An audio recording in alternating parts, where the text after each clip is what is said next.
It was this past Sunday the Iowa women defeated the Georgia Bulldogs in the second round of the NCAA tournament, and that win has propelled them to the West Coast in the Sweet 16. And tomorrow night, Iowans, all of us, doesn't matter who you're cheering for, likely going to be glued to the TV to see if Caitlin Clark and the Hawkeye women can advance to the Elite Eight in that tournament. WHO 13 sports director Keith Murphy made that trip and spent the afternoon with the star basketball's father. And I'm here with Brent Clark, known as Caitlin's dad these days a lot, right? You get that a lot? A lot. I mean, even coming out here, it's kind of funny. Just ran into a number of people who asked that question. When did you first notice that your daughter might have special athletic skills? I'd probably have to say when she was pretty young. I think around probably age of 5 or 6, when she was just doing, rec basketball league type stuff or rec soccer league type stuff. She literally, I would say, would score quite a few goals in soccer, and the same way with basketball. I mean, she would pull up from the free throw line on a 6 or 7 foot hoop and make it pretty consistently. So you noticed even in the driveway that she liked to shoot the ball from a long ways away? Well, it took some time, but certainly, I mean, she's played enough, and I always kind of jokingly say about all women's sports, or basketball in particular, that they don't have the dunk, so to speak. So really, the three-point shot, I think, is sort of that exciting part of their game that can make the difference. When did you first notice that her fame was growing to a point that you might not have expected it?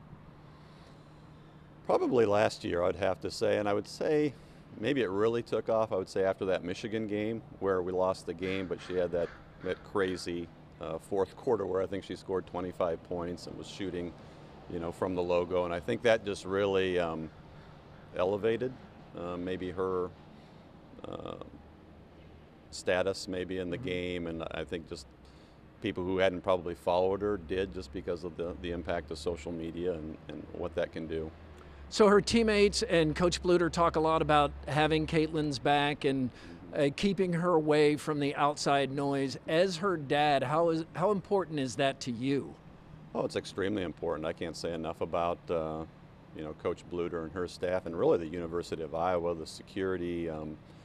If you were there last year and compare it to this year, the security detail, if you will, is so much more enhanced than it has been previously. I think as you mentioned earlier, her status has risen. I mean, there's just been things that have occurred over the last year or so that, really require her to have some security when she leaves that arena, especially at night when it's dark. What is that like? When you say security, what are your concerns as her dad? Well, if she would leave by herself, there's been people there that are essentially looking for her signature on basketballs, articles of clothing. Obviously, they're looking to sell it to make money. That's just been an element that maybe we didn't really think too much about, but I can remember one game last year where I think it was an 8 o'clock start, so we probably left the arena at 10:30 because we had to get back to Des Moines.